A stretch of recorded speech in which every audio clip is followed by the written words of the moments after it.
करोड़ों दर्शकों का मिल रहा साथ। एमपी की बात एमपी न्यूज के साथ। देश के प्रधानमंत्री नरेंद्र मोदी और संसदीय सीट खरगोन, जी हाँ, एक ऐसा इलाका जो कि निमाड़ का सबसे अहम क्षेत्र माना जाता है। और इस संसदीय सीट पर न केवल प्रधानमंत्री की सीधी निगाहें रहती हैं, बल्कि केंद्र की सरकार की तमाम योजनाओं का लाभ अंतिम पंक्ति में खड़े हर इंसान, हर व्यक्ति को मिल सके, इस पर भी प्राथमिकता सरकार की रहती है। ऐसे में मेंबर ऑफ पार्लियामेंट हैं, सांसद हैं यहाँ पर गजेंद्र सिंह पटेल, उनके कंधों पर महती जिम्मेदारी भी है। और निमाड़ की इस संसदीय सीट पर मिशन 2024 से ठीक पहले आकलन का दौर भी जारी है। कैसे तमाम योजनाओं का लाभ वो जनता तक पहुंचा रहे हैं और कैसे मध्य प्रदेश के सुपर एक्टिव सांसद वो बन गए हैं, आज एमपी न्यूज के इस खास सेगमेंट में मुखातिब होंगे सांसद श्री गजेंद्र सिंह पटेल जी से। माननीय सांसद जी, आपका बहुत बहुत स्वागत है। नमस्कार। इस वक्त हम जहां खड़े हैं ये सांसद सेवा केंद्र है। आमतौर पर हमने देखा कि जो सांसद जी के सरकारी निवास होते हैं, आवास होते हैं, या तो वो कार्यालय में तब्दील हो जाते हैं या निवास कहलाते हैं, लेकिन आपने इसको सेवा केंद्र में के रूप में विकसित कर डाला। इसके पीछे क्या खास वजह रही?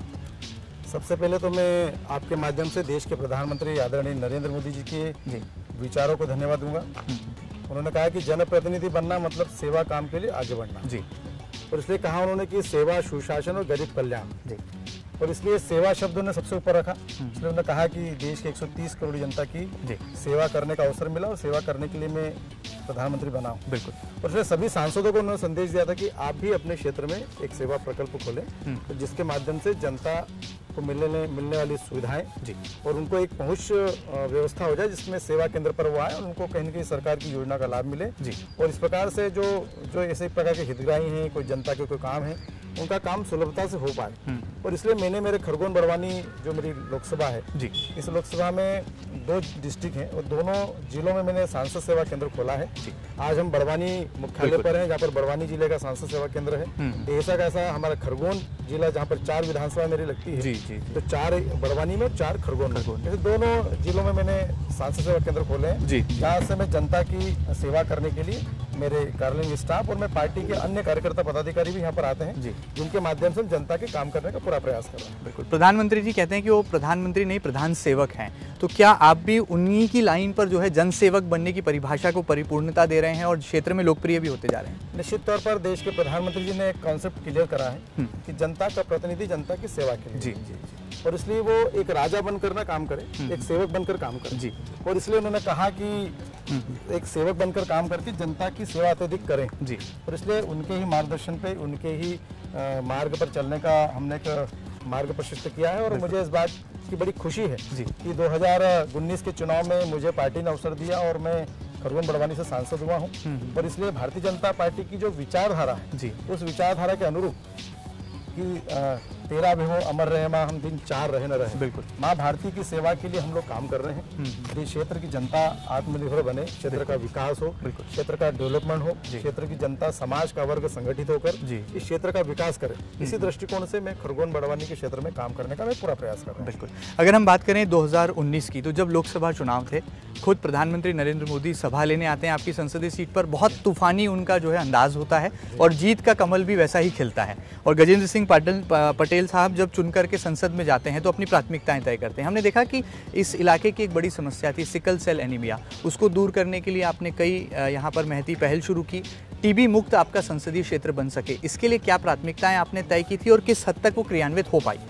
निश्चित तौर पर हम सब ने देखा है कि जब कोरोना काल आया जी, इस कोरोना काल में देश के प्रधानमंत्री आदरणीय नरेंद्र मोदी जी ने जी जो हमारे पूरे देश की जनता को जो संदेश दिया जी, कोरोना से बचना तो क्या क्या सावधानी रखना चाहिए। और इसलिए शारीरिक इम्यूनिटी बढ़ाने के लिए योगाभ्यास करने का अभियान भी शुरू किया। किस प्रकार से हमको आहार लेना है, किस प्रकार से जीवन पद्धति में रहना है, ये तमाम प्रकार का संदेश आदरणीय देश के प्रधानमंत्री ने दिया। और इसलिए खरगोन बड़वानी जो मेरी लोकसभा है, इस लोकसभा में 70% के आसपास ट्राइबल लोग हैं, आदिवासी समाज के लोग रहते हैं। और आदिवासी समाज के लोग यहाँ पर जंगल और पहाड़ों में रहते हैं, बिल्कुल, जो काफ़ी बीमारियों से ग्रसित भी रहते हैं। उसमें एक सिकल सेल एनीमिया बीमारी, जो ब्लड से जुड़ी बीमारी जी, जहाँ पर कोरोना से भी ज़्यादा खतरनाक बीमारी को माना जाता है। और इसलिए देश के प्रधानमंत्री आदरणीय नरेंद्र मोदी जब गुजरात के मुख्यमंत्री थे जी, उन्होंने गुजरात प्रदेश में भी वहाँ पर जो आदिवासी इलाका है जी, उस इलाके में वहाँ पर गुजरात प्रदेश में सरकार चलाने के माध्यम से वहाँ पर भी उन्होंने टेस्टिंग ट्रैकिंग शुरू किया था। उनने बहुत सारे अभियान, सिकल सेल की जागरूकता का अभियान, सिकल सेल के इलाज के बारे में अभियान, ये काफी प्रयास किया था। और मैं इस बात में अध्ययन करते रहता हूँ कि आदिवासी क्षेत्र के कौन कौन सी समस्याएं हो रही है, उस पर क्या निराकरण हो सकता है। बिल्कुल ठीक है। और इसलिए उनके ही मार्गदर्शन में और हमारे प्रदेश के महामहिम राज्यपाल मंगूभाई पटेल जी भी इसमें काम कर रहे हैं। जी जी। उनके भी निर्देशन पर मैंने एक अभियान छेड़ा है कि सिकल सेल का टेस्टिंग और ट्रैकिंग, कि हम पहले उसका टेस्टिंग कर ले कि कहाँ पर हैं, और ट्रैकिंग हो जाएगा कि इस ब्लॉकेज में सिकल सेल के एनीमिया के ज्यादातर पेशेंट पाए जा रहे हैं। बिल्कुल। और इसलिए अगर बच्चे को पाएगा तो उसके पिताजी को होगा या माताजी को होगा, तो उस प्रकार से उसका परिवार चिन्हित करने का हमने अभियान शुरू किया है। 2021 में जब मेरा जन्मदिन था, उस जन्मदिन को फूल माला के रूप में न मनाते हुए हमने आदिवासी क्षेत्र की सिकल सेल जैसी गंभीर बीमारी का उपचार करने के और जागरण अभियान के तौर पर हमने भगवानपुरा की धरती से शुरू किया। बिल्कुल। और उसके बाद आपने देखा है कि पिछले 2023 में मेरे जन्मदिन के अवसर पर भी इस सिकल सेल अभियान का, जागरण अभियान का काम पुनः जो सतत चल रहा है, उसका हमने अभियान शुरू किया। उसके साथ में ही टीबी मुक्त भारत अभियान, देश के प्रधानमंत्री जी ने कहा कि मन और शरीर जब स्वस्थ रहता है जब आदमी बीमारियों से निरोगी रहे। बिल्कुल ठीक है। और इसलिए योगाभ्यास और आहार के बारे में उन्होंने बार बार कहा है। मोटा अनाज के बारे में भी अभी प्रचारित हो रहा है। इसलिए इस क्षेत्र में या देश भर के अनेक क्षेत्रों में टीबी बीमारियां काफी ग्रसित हैं। जी। और टीबी पेशेंट को अगर आप देखेंगे तो काफी कमजोर रहता है, परिवार भी उससे परेशान रहता है। टीबी छूत की बीमारी भी है, उससे अन्य लोगों को भी लगती है। इसलिए देश के प्रधानमंत्री आदरणीय नरेंद्र मोदी जी ने इस देश को निरोगी बनाने का जो अभियान शुरू किया, उसमें एक टीबी मुक्त अभियान भी शुरू किया। और जब उन्होंने आह्वान किया, उन्होंने कहा कि निक्षय मित्र बनाना है और जनप्रतिनिधियों से भी आग्रह किया। और इसलिए मैंने संकल्प लिया है कि मेरी माताजी जो आज दुनिया में नहीं है, हमारी माताजी बड़े हिम्मत वाली थे, उनकी हिम्मत के कारण ही मैं आज सांसद भी हूँ। उनका आशीर्वाद था कि समाज की सेवा करना। बिल्कुल। क्योंकि मेरे पूज्य पिताजी भी राजनीति में थे, वो भी चुनाव लड़े हैं, उन्होंने भी आदिवासी समाज की काफ़ी सेवा करी है। बिल्कुल। इसलिए माँ की प्रेरणा से और देश के प्रधानमंत्री जी के निर्देश पर मैंने टीबी मुक्त अभियान में पूरे खरगोन बड़वानी लोकसभा के 3500 के आसपास टीबी पेशेंट हैं।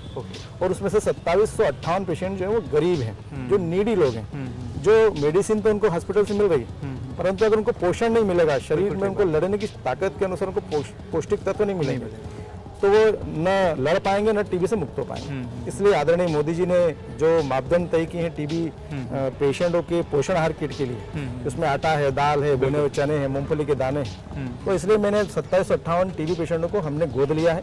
मेरी माँ स्वर्गीय सुशीला देवी उमराव सिंह पटेल सेवा संस्था के नाम से एनजीओ बनाया और उसमें हमने पूरे टीबी पेशेंट हमने गोद लिए और मैं सतत उस पर काम कर रहा हूँ। इसलिए पिछले दिनों जो मेरा जन्मदिन था तो हमने टीबी मुक्त अभियान में ऐसे टीबी पेशेंट जो बड़वानी ब्लॉक में थे, ऐसे 150 लोगों को हमने टीबी पोषण किट भी दिए। महामहिम राज्यपाल जी उस कार्यक्रम में आए थे, जिले के भी अन्य सब लोग आए थे, टीबी पेशेंट भी आए थे। और उसमें रक्तदान, क्योंकि सिकल सेल बीमारी में रक्त की बड़ी आवश्यकता लगती है। ठीक बात है। क्योंकि जो पेशेंट जिसको सिकल का परसेंटेज ज्यादा रहता है उसको ब्लड की आवश्यकता पड़ती है और ब्लड उसको बार बार चढ़ाया जाता है। तो ऐसे कई हमने डोनर निकाले हैं, लोगों ने दान भी किया है। तो प्रति 2-3 महीने में इस प्रकार का डोनेशन कैंप चलता है और हमने उस जन्मदिन पर एक डोनेशन कैंप भी लगाया। बहुत बड़ी बात। काफी लोगों ने उसमें डोनेशन किया। मतलब स्वास्थ्य पर आपका पूरा फोकस है, कहा जा सकता है आपके कार्यकाल में। मेरा ऐसा मानना है कि खरगोन बड़वानी लोकसभा की जितनी हमारी क्षेत्र की जनता है वो स्वस्थ रहेगी तो ही हमारा ये खरगोन बड़वानी अपने आप में खड़ा हो पाएगा। बिल्कुल ठीक बात। हमने निमाड़ की तपन सुनी थी, आज उसको महसूस भी कर रहे हैं बड़वानी के इस इलाके में आके। यहाँ पर श्रमिक वर्ग भी है, किसान भी हैं। कैसे आप ये जो छोटे वर्ग के जो जनमानस हैं उनको कैसे आप विकास की परिभाषा से जोड़ पा रहे हैं, और अब तक के अपने कार्यकाल में सबसे बड़ी उपलब्धि आप किस बात को मानते हैं? क्योंकि प्रधानमंत्री जी नरेंद्र मोदी का ऐसा कहना है कि जनजातीय वर्ग के विकास की बहुत आज महती आवश्यकता है और हमारे देश की महामहिम राष्ट्रपति जो हैं वो भी जनजातीय वर्ग से आती हैं। तो ऐसे में एक बड़ा नेतृत्व इस वर्ग से आना चाहिए, ये उनका सपना भी है, परिकल्पना भी है। क्या उपलब्धियाँ मानते हैं? निश्चित तौर पर मैं आपके माध्यम से देश के प्रधानमंत्री को धन्यवाद दूंगा जी कि जो हमारा समुदाय है, आदिवासी समुदाय जो जंगलों में रहता है, पहाड़ों में रहता है, जो अपनी संस्कृति परंपराओं के आधार पर चलता है, दुनिया के नक्शे पर उन्होंने अपनी संस्कृति से उनकी पहचान बनाई है जी। और इसलिए इस समाज के अन्य वर्ग उनको बहुत पिछड़ा मानते हैं, परंतु मेरा ऐसा मानना है कि आदिवासी समुदाय अपने जंगल का राजा होता है। पहले वन राजा हुआ करते थे और वनों के राजा भी आदिवासी रहते थे, परंतु जब से लोकतंत्र की व्यवस्थाएं बनी है तब से देश की आज़ादी के समय कांग्रेसी सरकार थी और कांग्रेसी सरकार ने इस वर्ग को भारत के संविधान में आरक्षण तो दिया परंतु उनको लाभ नहीं दे पाए। और इसलिए मैं निश्चित तौर पर इस बात को गंभीरता से कह सकता हूँ कि देश में जब माननीय अटल बिहारी वाजपेयी जी की सरकार बनी तब पहली बार आदिवासी मंत्रालय कभी बना आजादी के बाद, तो अटल बिहारी वाजपेयी जी की सरकार में बना। अनुसूचित जनजाति आयोग जब बना तो भी हमारे देश के प्रधानमंत्री अटल जी के समय में आयोग बना। उसके बाद हम पेशा कानून की बात करें, जहाँ पर जंगल और पहाड़ों का अधिकार प्राप्त करने की बात है। इतने साल हो गए, आजादी के 75 साल हो गए, पर कभी आदिवासियों को अपने जंगल, जो जंगल के राजा हुआ करते थे, वहीं पर वो रहते थे, वहीं पर संस्कृति परंपरा के अनुसार निर्वहन करते थे, परंतु सही मायने में उनको अधिकार जब मिला तो पेशा कानून के तहत उनको अधिकार मिला। ऐसे जहाँ पर पुराना इतिहास जब था, जब देश आजाद हुआ तो मेकाले की शिक्षा पद्धति थी और हमको ये पढ़ाया गया कि अकबर महान है, बीरबल महान है, मुगल आए, मुगल महान है, परंतु जो हमारा गौरव है, जहाँ पर इस देश की आजादी के लिए मुगलों से और अंग्रेजों से लड़ने के लिए आदिवासी समुदाय ने भी महत्वपूर्ण योगदान दिया। और इसलिए आज इस बात की हमको खुशी है कि हमारा जो जनजाति समुदाय का जो गौरव है, अगर हम भगवान बिरसा मुंडा की बात करें, झारखंड की भूमि से आता है, उन्होंने अंग्रेजों की गुलामी से छुड़ाने के लिए धर्मांतरण के विषय में विरोध किया और 25 साल की उम्र में वो शांत हो गए। रानी दुर्गावती की बात करें, मुगल से लड़ते हुए चली गई, परंतु उसने कभी राजशाही तंत्र जीते जी नहीं दिया।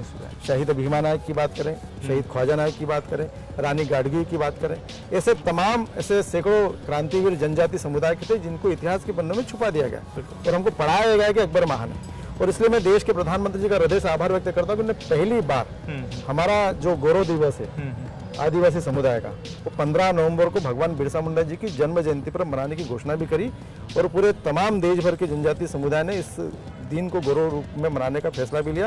और आज 15 नवंबर को हमारा आदिवासियों का गौरव दिवस मनता है, इस बात की खुशी देश के प्रधानमंत्री जी को होती है। और एक बात आपने कही कि देश के प्रमुख पद, जहाँ पर राष्ट्रपति का पद है, जहाँ पर हम कभी कल्पना नहीं कर सकते। आपने देखा है कि कांग्रेस के समय में ये किसी भी व्यक्ति को ऊपर बिठाते थे, उसकी खूबसूरती के आधार पर बिठाते थे। सेलिब्रिटी कोई होती थी उसको बिठाते थे, उसके कारण से बिठाते थे, सुंदरता के कारण बिठाते थे। परंतु हमारे देश के प्रधानमंत्री आज ये मानते हैं कि जो समाज का अंतिम व्यक्ति है, अंतिम व्यक्ति को कैसे हम बढ़ा सकते हैं, और उसका जीवंत उदाहरण अगर कहीं दुनिया भर के देशों में देख सकते हैं तो मोदी जी के काम से देख सकते हैं। आपने देखा अनुसूचित जाति वर्ग का भी व्यक्ति महामहिम रामनाथ कोविंद जी राष्ट्रपति बने। बिल्कुल। उसके बाद अनुसूचित जनजाति से, आदिवासी वर्ग से देश की महामहिम द्रौपदी मुर्मू जी बनी। ये दो बड़े उदाहरण इस देश में देखने को मिल सकते हैं कि ऐसा वर्ग जो कभी छुआछूत के नाम पर, कभी अपनी परंपरा संस्कृति के बचाने के लिए लड़ता रहा, और आज उन दोनों ही वर्ग के लोगों को सम्मान देने का काम अगर किसी ने किया तो मोदी जी ने किया। बहुत बड़ी बात है। हमने पूरा संसदीय क्षेत्र भी घूमा और खूब सारे इलाके भी घूमे। मैं जानना चाहूँगा कि आप एक कुशल संगठक भी माने गए, क्योंकि भारतीय जनता पार्टी में माना जाता है कि जो अच्छा संगठक होता है वो अच्छा प्रशासक भी होता है। उसके अंदर ऐसे गुण होते हैं कि वो नेतृत्व क्षमता उसकी विकसित कर लेता है। तो ऐसे में आप क्या मानते हैं, इस क्षेत्र में अच्छे संगठक के तौर पर जो आपने काम किया, क्या उसका इनाम था कि आपको जो है चुनाव लड़ाया गया, लोकसभा में आप पहुँचे और जीत करके भी आया? देखो, मैंने शुरू से ही भारतीय जनता पार्टी के कार्यकर्ता के नाते काम किया है। मेरे पिताजी क्रांतिकारी थे, स्वतंत्रता आंदोलन में थे। 57 में जनसंघ से उन्होंने चुनाव लड़ा जी, और कूट कूट के मन में देशभक्ति उनके मन में पहले से भरी थी। पिताजी भी संघ के संस्कारों से निकले, जहाँ पर राष्ट्रभक्ति, देशभक्ति, राष्ट्र प्रथम, इस बात को लेकर पिताजी भी सन 72 से लेकर 92 तक बिल्कुल चुनाव लड़ते रहे, और उन्हीं के संस्कारों के आधार पर, माँ के आशीर्वाद से वही बात हमारे मन में कि देश हमारे लिए सबसे पहले, और उसी को लेकर मैंने संगठन में भी काम किया और मुझे पार्टी ने बहुत अवसर दिया। और अवसर देने के साथ में जब हमारी सरकार मध्य प्रदेश में थी तब भी मैं मोर्चे का जिले का महामंत्री बना, जिला अध्यक्ष बना, प्रदेश का महामंत्री बना, प्रदेश का अध्यक्ष बना। और उस नाते मैंने जिस वर्ग का मुझे काम दिया, जहाँ पर आदिवासी समाज में काम करने का अवसर दिया, तो मुझे खुशी इस बात की है कि मुझे जब जब भी अवसर मिला तो पूरे प्रदेश भर में हमने संगठन नाते घूमे भी, और संगठन में जिस जनजातीय समुदाय जो बहुत पिछड़ा था उसका नेतृत्व खड़ा करने में संगठन की भूमिका के आधार पर हमने बहुत काम भी किया। और इसमें मुझे लगता है कि पार्टी सब विषय पर ध्यान देती है। हम कभी भी चुनावी भूमिका में रहने का मन हमारा रहता नहीं, संगठन में काम करने का भी मन रहता है। इसलिए पार्टी का निर्णय था कि चुनाव लड़ना है तो हमने चुनाव लड़े, और हम पार्टी के कार्यकर्ता हैं। वैसे पार्टी का कार्यकर्ता होने के नाते पार्टी जो भी हमको आदेशित करती है उस पर हम लोग ईमानदारी से काम करते हैं, और इसलिए हमारे सबसे पहले हम सर्वप्रथम राष्ट्र को रखते हैं, देश को रखते हैं, और इसलिए उसी के आधार पर काम करने का प्रयास करते हैं। अच्छा, बताइए कि अब चुनाव आने वाले हैं, मिशन 2023 की घड़ी बहुत नज़दीक है, और कांग्रेस हमेशा से मान के चलती है कि आदिवासी जनजाति वर्ग जो है ये उनका पारंपरिक वोट बैंक है। इन बातों में सच्चाई है? ये आज की बात है या पुरानी बात हो गई? आपको क्या लगता है? मुझे लगता है कि देश की आज़ादी के समय कांग्रेस ने ये बताया कि देश को आज़ाद कांग्रेस के लोगों ने कराया, और उस समय प्रचारित किया जाता था कि देश को आज़ाद कराने के लिए महात्मा गांधी, नेहरू गांधी, गांधी परिवार का ही योगदान था। उस समय के समाज के जितने भी वर्ग थे तो उनको लगता था कि इन्होंने ही देश को आज़ाद कराया। परंतु अगर हम इतिहास के पन्नों पर आज हम उठाए देश की आज़ादी के इतने साल बाद 2014 से लेकर अभी तक, तो ये ध्यान में आता है कि देश की आज़ादी में ऐसे हजारों असंख्य क्रांतिवीर थे जिन्होंने देश को आज़ाद कराया। और ऐसे कई नाम हैं। हम शहीद भगत सिंह की बात करें, सुभाष चंद्र बोस की बात करें, लाला लाजपत राय की बात करें, बाल गंगाधर तिलक की बात करें, ऐसे भगत सिंह जी की बात करें, ऐसे कई क्रांतिवीर हुए हैं जिन्होंने इस देश में आज़ाद करने में बड़ा योगदान दिया है। कई लोग फांसी के फंदे पर चूम गए, कई लोगों को मार डाला गया, कई लोगों की हत्याएं कर दी गई। ऐसे कई प्रकरण हमको ध्यान में आते हैं। और इसलिए देश के आज़ादी समय कांग्रेस का ऐसा परिचय दिया कि कांग्रेस ने ही देश को आज़ाद दिलाया। और उसी समय आदिवासी समुदाय ने भी माना कि कांग्रेस सत्य है कि कांग्रेस नहीं दिला है। तो लंबे समय तक कांग्रेस ने को आदिवासी समुदाय ने वोट भी दिया और उनको सरकार बनाने का अवसर भी दिया। और इसलिए कहते हैं कि देश की आज़ादी के समय जब पार्लियामेंट के चुनाव होते थे तो 500 सदस्य से भी ज्यादा कांग्रेस सदस्य चुने जाते थे। परंतु जब धीरे धीरे सच्चाई पता लगने लगी कि इन्होंने सिर्फ वोट लेने के कारण ही ये सरकार में आते थे, परंतु इन्होंने समाज के लिए कुछ नहीं किया। भारत का संविधान का निर्माण भी डॉक्टर भीमराव अंबेडकर जी ने किया। और आपने देखा कि भीमराव अंबेडकर जी के साथ भी कांग्रेस ने क्या किया। उन्होंने कहा कि अंबेडकर जी जब तक रहेंगे तब तक कांग्रेस को नुकसान होगा। उन्होंने डॉक्टर भीमराव अंबेडकर जी को टिकट देने उनको न मिले इसके लिए काफी प्रयास किए। फिर भी उनको जब टिकट मिला तो उनको हराने का पूरा प्रयास कांग्रेस के लोगों ने कहा। ये इतिहास है, ये लिखा हुआ है। और उनको षड्यंत्रपूर्वक चुनाव हराने का पूरा प्रयास कांग्रेस के लोगों ने किया। और मेरा ऐसा कहना है कि आदिवासियों को वोट तो नहीं लिए पर उन्होंने कोई भी हितकारी योजना लागू नहीं करी। 1975 में आपने देखा है कि जब 77 में एक सामूहिक संयुक्त सरकार बनी थी जी। और इस समय जब मांग उठी थी लंबे समय से कि जब जंगल पहाड़ों में जो समुदाय आदिवासी रहता है इनको भी जब जंगल का राजा वो था तो जंगल का अधिकार भी उनको मिलना चाहिए, पर वो दे नहीं पाए।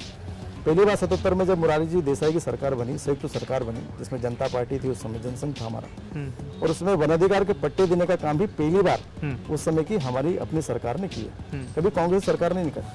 कांग्रेस बोलती रही कि हम आपको देंगे। उसके बाद 80 में कांग्रेस की सरकार आई, 85 में कांग्रेस की सरकार आई, 89 में कांग्रेस सरकार आई। मतलब लगातार कांग्रेस सरकार 2004 तक लोकसभा के पटल पर भी कांग्रेस सरकार रही, राज्यों में भी सरकार रही, पर किसी भी राज्य में कांग्रेस की सरकार ने आदिवासियों को वनाधिकार के पट्टे नहीं दिए। और इसलिए अभी ध्यान में आया कि बीजेपी की सरकार ने ही वनाधिकार के पट्टे दिए। तो धीरे धीरे आदिवासी समुदाय को ध्यान में आया कि गांव के विकास की बात करते हैं तो आदिवासी वर्ग के साथ में बीजेपी के लोग खड़े हैं। गांव में सड़क बनाना हो, गांव में बिजली पहुंचाना हो, गांव में स्कूल खोलना हो, गांव में टीचर करना हो। जब जब बात हुई तो मध्य प्रदेश के शिवराज सिंह जी की सरकार ने देखा है कि कितने सारे काम गाँव के विकास के लिए शिवराज सरकार ने किए। आज प्रत्येक गांव के बीच में स्कूल आपको देखने को मिल गई, वेल अपडेट स्कूलें हैं, आंगनबाड़ी केंद्र जगह जगह खुल गए हैं, पहुंच मार्ग प्रधानमंत्री सड़क योजना के माध्यम से मिल गया है, बिजली और बिजली के साथ में फालियों में बिजली पहुंच गई है। इस प्रकार की कई योजनाएं आज आदिवासी क्षेत्र में चली गई और इसलिए आदिवासी समुदाय को विश्वास पैदा हो गया कि बीजेपी ही आदिवासियों के वर्ग में काम कर सकती है। इसलिए आपने देखा होगा कि पिछले 2-3 इलेक्शन को अगर देखेंगे तो आदिवासी सीटों पर भारतीय जनता पार्टी के प्रत्याशी ज्यादा जीते हैं। ये आदिवासी समुदाय को ध्यान में आएगा। इसके बावजूद भी कमलनाथ और दिग्विजय सिंह जी का कॉन्फिडेंस बहुत ऊपर है। वो कह रहे हैं कि हमारे साथ है और मालवा निमाड़ की गारंटी तो दिग्विजय सिंह जी लेकर के घूम रहे हैं। अब आप क्या कहेंगे? मुझे लगता है कि उनको जनता ने भी अवसर दिया था 15 साल बाद, 15 महीने के लिए जी। और उन्होंने सीटें भी जीती। परंतु जब उन्होंने जो घोषणाएं करी थी कि हम क्षेत्र के विकास के लिए किसानों का कर्जा माफ करेंगे 10 दिन में, बिजली बिल हाफ करेंगे, बेरोजगारों को रोजगार भत्ता देंगे, हमारे आंगनवाड़ी समूह की बहनों को हम ब्याज मुक्त कर देंगे, ऐसी तमाम प्रकार की स्कीमें उन्होंने लागू करने का जो घोषणा की थी, और 15 महीने में ध्यान में कि उसमें एक भी घोषणा कांग्रेस की सरकार ने पूरी नहीं करी। और ये ध्यान में आया उन्हीं के विधायकों को कि वो जो कांग्रेस के विधायक प्रत्याशी उस समय जब चुनाव लड़े थे, उन्होंने जगह जगह गाँव में गली में बोला कि हम कर्जा माफ करेंगे, तो 10 दिन में कर्जा माफ नहीं कर पाए, 15 महीने हो गए। उन्होंने कहा बिजली बिल हाफ करेंगे, कोई बिजली बिल हाफ नहीं कर पाए, बेरोजगारी भत्ता हम युवाओं को देंगे, कोई युवाओं को भत्ता नहीं दे पाए। तो कांग्रेस के विधायक लोग ही असंतुष्ट हो गए और आप सबने देखा दृश्य कि वो असंतुष्ट होकर कांग्रेस छोड़ी। अच्छे अच्छे मंत्रियों ने कांग्रेस छोड़ी, अच्छे अच्छे मंत्रियों ने, और मंत्रियों ने कांग्रेस छोड़कर भाजपा का दामन थामा। और जनता ने जब चुनाव का निर्णय हुआ तो जनता ने पुनः भारतीय जनता पार्टी के प्रत्याशियों को चुनाव जीता और आपने देखा है कि भारतीय जनता पार्टी पुनः जीती। इसलिए कांग्रेस जो इस प्रकार की जो बातें कर रही है वो पुनः ही इस प्रकार के झूठे घोषणा पत्र लेकर आने वाली है। जनता अब जाग चुकी, जनता समझ चुकी कि ये सिर्फ झूठी घोषणाएं करते हैं। अभी तक उनकी अन्य प्रदेशों में भी सरकारें चल रही, वहां पर भी बोलते हैं कि इसी प्रकार के घोषणा पत्र लागू करते हैं। पुरानी पेंशन की बात वो करते हैं। आप देखिए, आप राजस्थान में लागू करी, अभी तक किसी को कुछ कर नहीं पाए। छत्तीसगढ़ में देख लीजिए आप, उन्होंने 2 लाख कर्जे की माफ करी, वहां पर भी कर्जा माफ नहीं हो पाया। जहां जहां पर कांग्रेस सरकारें हैं, घोषणा उन्होंने खूब करी पर उन्होंने एक भी काम अभी तक पूरा नहीं किया। इसलिए जनता उनके बहकाव में नहीं आने वाली है। जनता अब जाग चुकी है कि मध्य प्रदेश के जननायक आदरणीय शिवराज जी और भारतीय जनता पार्टी ही मध्य प्रदेश की जनता के लिए हितकारी सरकार चला रही है। लेकिन सर्वे के जो आंकड़े आ रहे हैं वो तो भारतीय जनता पार्टी को डराने वाले आ रहे हैं। कहा जा रहा है कि बहुत बहुमत मुश्किल से मिल पाएगा इस बार। तो ऐसे सर्वे के आंकड़े, ऐसे तथ्य निकल कर आ रहे हैं। देखिए, फिर भी निश्चित तौर पर हम कह सकते हैं कि जितना काम मध्य प्रदेश की भारतीय जनता पार्टी की सरकार ने किया है और केंद्र की आदरणीय नरेंद्र मोदी जी की सरकार की योजनाएं आज घर घर पहुंच गई और इसके कई उदाहरण देखने को मिलते हैं। आज ऐसा एक भी पंचायत और ऐसा एक भी पंचायत का घर नहीं है जहां पर प्रधानमंत्री आदरणीय मोदी जी की योजना उस घर में नहीं गई हो। या मान ले प्रधानमंत्री सम्मान योजना के माध्यम से देख लीजिए आप, आयुष्मान कार्ड के योजना के माध्यम से देख लीजिए घर में पहुंच गई है। आप उज्ज्वला गैस चूल्हे के माध्यम से देख लीजिए, गैस चूल्हे के माध्यम से बहनों को गैस चूल्हा मिला है। जनधन खातों के माध्यम से देख लीजिए आप, जीवन ज्योति बीमा योजना के माध्यम से देख लीजिए, जहाँ पर 10 रुपये 12 रुपये में बीमा गरीब लोगों का होता है, 330 रुपये बीमा होता है। मतलब ऐसी कई योजनाएं आज घर घर प्रधानमंत्री जी की और शिवराज जी की पहुंच चुकी है। और मैं निश्चित तौर पर कह सकता हूं कि सर्वे अपना काम करते हैं, परंतु हम जिस ताकत से भारतीय जनता पार्टी जनता की सेवा के लिए काम कर रही है और जनता की सेवा के लिए भारतीय जनता पार्टी का संगठन भी नीचे तक जो काम कर रहा है और जनता के ये परिणाम भी दे रही है कि अभी पिछली नगरपालिका के चुनाव में भी अत्यधिक बहुमत भारतीय जनता पार्टी के पक्ष में खड़ा हुआ। जितने बाई इलेक्शन हुए उसमें भारतीय जनता पार्टी अच्छी ताकत से जीती है। आज वातावरण भारतीय जनता पार्टी के पक्ष में है। ये कांग्रेस कितना भी गलत प्रचार प्रसार कर ले, निश्चित तौर पर जनता जा चुकी है और मध्य प्रदेश में पुनः भारतीय जनता पार्टी की सरकार पूर्ण बहुमत के रूप में आएगी और भारतीय जनता पार्टी की सरकार बनेगी। सूत्र ऐसा कह रहे हैं कि इस बार कई सांसदों को भी जो है विधानसभा चुनाव लड़ाया जाएगा। तैयारी पार्टी की यही है कि यदि मौका लगा तो किसी सांसद को विधानसभा में भेजने में भी देरी नहीं की जाएगी। तो क्या गजेंद्र सिंह पटेल भी कहीं चुनाव लड़ सकते हैं क्या? देखिए, भारतीय जनता पार्टी हमेशा से चुनावी मूवमेंट पर काम करती है। 5 साल सिर्फ सरकार रहे इसके लिए चुनाव नहीं करती। इसलिए भारतीय जनता पार्टी का एक एक कार्यकर्ता भारतीय जनता पार्टी के सेवा काम के लिए लगा हुआ है और निर्णय भारतीय जनता पार्टी का संगठन और उसकी कमेटी करती है। उनको जिनको भी लगता है उनको चुनाव लड़ने की भूमिका में उनको डालते हैं और इसलिए भारतीय जनता पार्टी का निर्णय होता है। और इस बार भारतीय जनता पार्टी किसी भी कार्यकर्ता को किसी भी जगह पर चुनाव लड़ाती है, भारतीय जनता पार्टी कमेटी करती है और इस प्रकार के निर्णय भारतीय जनता पार्टी के उच्च सदन के लोग करते हैं। और निश्चित तौर पर उनको जो लगता है कि जहाँ पर जिस समाज के व्यक्ति को, जिस जीतने वाले व्यक्ति को, जिस काम करने वाले व्यक्ति को टिकट देने का प्रयास पार्टी करती है तो निर्णय संगठन के हाथ में रहता है और निर्णय संगठन करता है, उसको पार्टी कार्यकर्ता सहज स्वीकार करता है। हम बड़वानी में बैठे हैं। बड़वानी को पावर सेंटर माना जाता है। कहा जाता है कि यहाँ पर एक राज्यसभा के सांसद भी हैं, लोकसभा से आप सांसद भी हैं, मंत्री भी यहीं से इस इलाके से आते हैं। तो वाकई में क्या पावर सेंटर है बड़वानी? आप मानते हैं, इस बात को महसूस करते हैं, जनता की समस्याओं को पावर के माध्यम से दूर किया जा रहा है? इसमें 2 बातें मैं कहना चाहता हूँ कि बड़वानी इस मध्य प्रदेश का सबसे मतलब एक तरह से देखा जाए तो ड्राई एरिया था जी, जिसको हम कह सकते हैं कि महाराष्ट्र बॉर्डर से भी लगा है, गुजरात के बॉर्डर से भी लगा है। और ये बड़वानी जो है देश भर के 112 आकांक्षी जिलों की में भी बड़वानी आता है। ओके, इसलिए विकास की रफ्तार में ये बहुत पीछे था। परंतु मैं आपके माध्यम से देश के प्रधानमंत्री जी को धन्यवाद दूंगा कि बड़वानी डिस्ट्रिक्ट को आकांक्षी जिले में गिना गया और विकास की राह पर उसके क्रमबद्ध उसके मापदंड तय किए गए। और इसलिए बड़वानी पहले भी कांग्रेस की सरकार कई बार रही, बड़वानी की तरफ कभी उन्होंने ध्यान नहीं दिया। जब भारतीय जनता पार्टी की सरकार रही तो बड़वानी को कई बार अवसर भी मिला है, क्योंकि इसके पहले भी बड़वानी में हमारे अंतर सिंह आर्य जी मंत्री रहे, हमारे देवी सिंह पटेल जी राजपुर से वो मंत्री रहे, मेरे पूज्य पिताजी स्वर्गीय उमराव सिंह जी यहाँ से मंत्री रहे। कांग्रेस ने सिर्फ बहुत सालों बाद अभी कुछ समय पहले ही एक व्यक्ति को अवसर दिया था। इसके पहले बड़वानी जिले में कभी भी किसी को भी मंत्री उन्होंने नहीं बना। और इसलिए मैं कह सकता हूँ कि बड़वानी में भी हम 3 लोग हैं। हमारे बड़वानी के विधायक आदरणीय प्रेम सिंह जी बहुत सीनियर हमारे नेता हैं, वो हमारे मध्य प्रदेश सरकार में मंत्री हैं। आदरणीय राज्यसभा के सांसद हैं डॉक्टर सुमेर सिंह जी, वो उच्च सदन के हमारे व्यक्ति हैं और मैं भी हूँ। हम मिलकर इस क्षेत्र के विकास के लिए काम कर रहे हैं। और निश्चित तौर पर बाकी जगह कांग्रेस के विधायक हैं और आप सब देख रहे हैं कि इस क्षेत्र में विकास इसलिए अवरुद्ध हो गया कि वहाँ पर कांग्रेस के विधायक हैं और वो कभी भी विकास की इबादत के लिए प्रयास नहीं करते। जब भी हमने प्रयास किया तो उसकी सकारात्मक उसके परिणाम हुए। उदाहरण के तौर पर अभी आदरणीय मुख्यमंत्री जी अभी बड़वानी मतलब ये देखा सेंधवा की भूमि पर आए थे, निवाली में आए थे पांसेमल में जी। तो बड़ी बड़ी परियोजनाएं कि सेंधवा में मां नर्मदा जी का जल लाना है। हमारे अंतर सिंह जी ने मांग करी, संगठन ने मांग करी, हमने मांग करी और आदरणीय मुख्यमंत्री जी ने सहज का कि नर्मदा जी का जल पहुंचाने की सरकार हमारी, इसलिए उन्होंने सेंधवा की आदिवासी क्षेत्र में तुरंत ही इस प्रोजेक्ट की सर्वे करने का उन्हें स्वीकृति कर दी और स्वीकृति होने के बाद उसकी काम भी स्वीकृत हो जाएगा। पार्टी जैसा ड्राई क्षेत्र जहाँ पर पानी की बड़ी कमी है वहाँ पर भी हमारे प्रेम सिंह जी ने मुख्यमंत्री से मांग करी और वहाँ पर पानी मां नर्मदा जी से के माध्यम से इस पहाड़ों में जाने लग गया। निगम के माध्यम से इस खरगोन बड़वानी के 500 गाँव में जल को उठाएंगे और गाँव में जल प्रदाय करेंगे। ऐसी बड़ी बड़ी परियोजनाएं हम लोग कर रहे हैं, इसलिए क्षेत्र का विकास करने का हम पूरा प्रयास करें, जिससे पानी भी जल संरचना की योजना भी काफी चल रही है। और मैं कहता हूं कि खरगोन बड़वानी यहाँ पर मां नर्मदा जी का जल है, कई प्रकार की परियोजनाएं उद्वहन परियोजनाएं चल रही है। कांग्रेस ने तो उसको कटघरे में डाल दिया था, उसको पेंडिंग कर दिया था, परंतु भारतीय जनता पार्टी की सरकार में ही वो काम हो रहा है। अगर 2.5 साल कोरोना काल को छोड़ दें तो सतत हमारा काम चल रहा है और अभी नागलवाड़ी उद्वहन योजना पूरी तैयार हो गई है। शुभारंभ भी होना है, 80 गाँव में पानी जाने वाला, उसका शुभारंभ जुलाई के महीने में होना है। हमारी पार्टी उद्वहन परियोजना भी हमारी तैयार की स्थिति में, हम जुलाई में उसका भी उद्घाटन करेंगे। ऐसी परियोजना भारतीय जनता पार्टी की सरकार में ही है। निश्चित तौर पर विकास की राह पर जो काम हो सकते हैं हम तीनों मिलकर और भारतीय जनता पार्टी का संगठन मिलकर कर रहे हैं। खरगोन के लोग आपको मिस्टर कूल भी कहते हैं, वो कहते हैं कि सांसद जी को कभी गुस्सा नहीं आता, क्या सच्चाई है? देखो, जहाँ मां नर्मदा जी का जल है वहाँ की जनता भी कूल रहती है, वहाँ के लीडर भी कूल रहते हैं जी। और ये तो हमारी पार्टी का ही मापदंड है कि हम सब मिलजुल कर हमको क्षेत्र का विकास करना है और इसलिए देश के प्रधानमंत्री जी स्पष्ट कहते हैं कि सबका साथ और सबका विकास और सबका विश्वास और सबका प्रयास, ये चारों शब्दों के आधार पर हम सबको मिलाकर काम करना है। और इसलिए एक बात उन्होंने स्पष्ट कही कि देश का और क्षेत्र का विकास तभी संभव है जब समाज आपके साथ खड़ा रहे। इसलिए समाज की बात को सुनना और उसके साथ मधुरता के साथ में बात करते उसको आगे बढ़ाना। बहुत संक्षिप्त में आखिर में जाते हैं, राहुल गांधी कोई चुनौती है क्या प्रधानमंत्री नरेंद्र मोदी के सामने? राहुल गांधी भी हैं और कांग्रेस की भारत जोड़ो यात्रा भी, कोई चुनौती है, कोई चैलेंज है?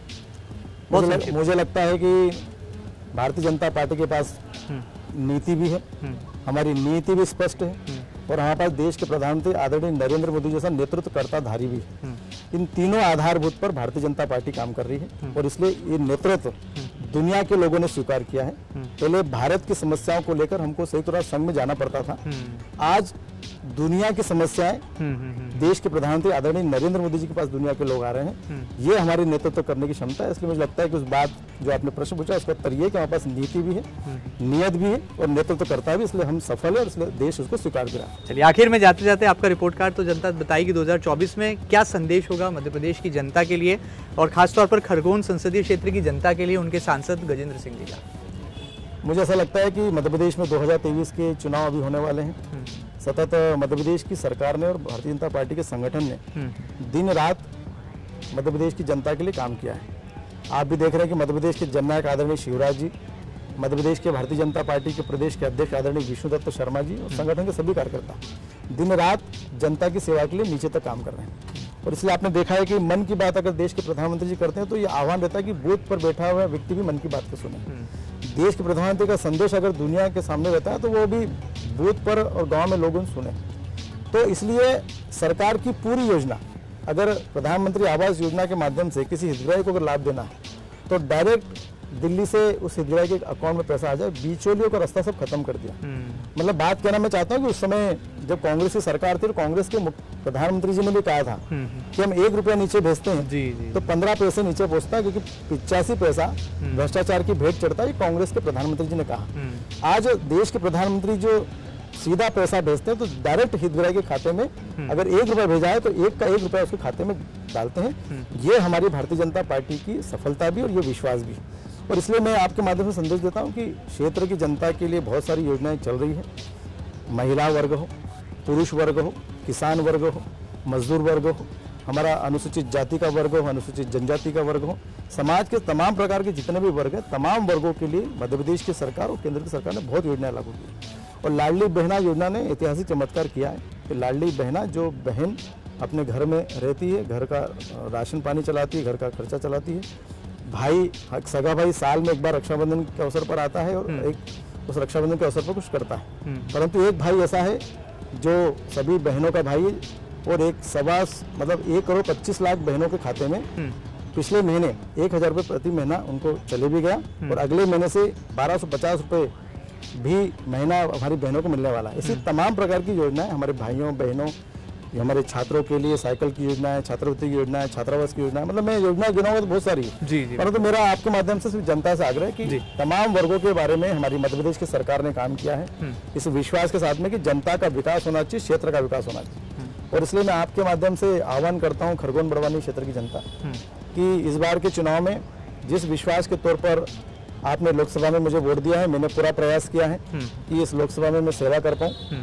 और इसलिए यहाँ के बड़े बड़े मुद्दे, जो ट्रेन का मुद्दा है, यहाँ पर ट्रेन नहीं है इसलिए ट्रेन की भी हमने डिमांड करी है, सर्वे उसका चल रहा है, अलीराजपुर से भी जोड़ने का प्रयास कर रहे हैं, इंदौर मनमाड़ का भी काम शुरू हो गया है, खंडवा वहाँ खरगोन बड़वानी वहाँ धार होते हुए ये भी सर्वे हो चुका है और सेल्दा प्लांट से भी अभी मांग पत्र दिया। ऐसा प्रयास है कि पूरे लोकसभा में कहीं के ट्रेन मार्ग से जुड़ने का प्रक्रिया है और लोग भी इस बात की डिमांड कर रहे हैं कि ट्रेन से जुड़ना चाहिए। उनको विश्वास है कि ट्रेन अगर कोई ला सकता है तो भारतीय जनता पार्टी की सरकार ही ला सकती है। हमसे बातचीत के लिए बहुत बहुत धन्यवाद और हम उम्मीद करते हैं।